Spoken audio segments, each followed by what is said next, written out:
पंजाब के ज़िमनी इलेक्शन का मार्का 20 में से अब तक 18 हलकों के नताइज मुकम्मल हो चुके हैं। ये गैर हतमी गैर सरकारी नताइज है जो कि दुनिया न्यूज़ सबसे पहले सबसे तेज़ की रिवायत को बरकरार रखते हुए अपने नाजरीन तक पहुंचा रहा है। इन नताइज के मुताबिक तहरीक इंसाफ 14 नशिस्तों पर कामयाब करार पाई है जो और 2 नशिस्तों पर बरतरी हासिल की है।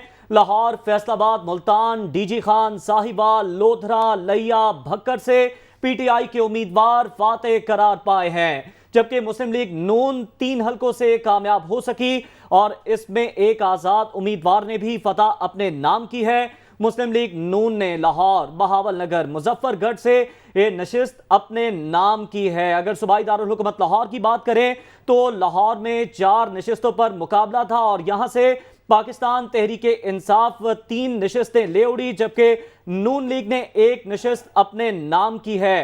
पंजाब के ज़िमनी इलेक्शन का मार्का जिसमें से 20 में से 18 हलकों के नताइज मुकम्मल हो चुके हैं और ये गैर हतमी गैर सरकारी नताइज हम अपने नाजरीन के साथ शेयर कर रहे हैं।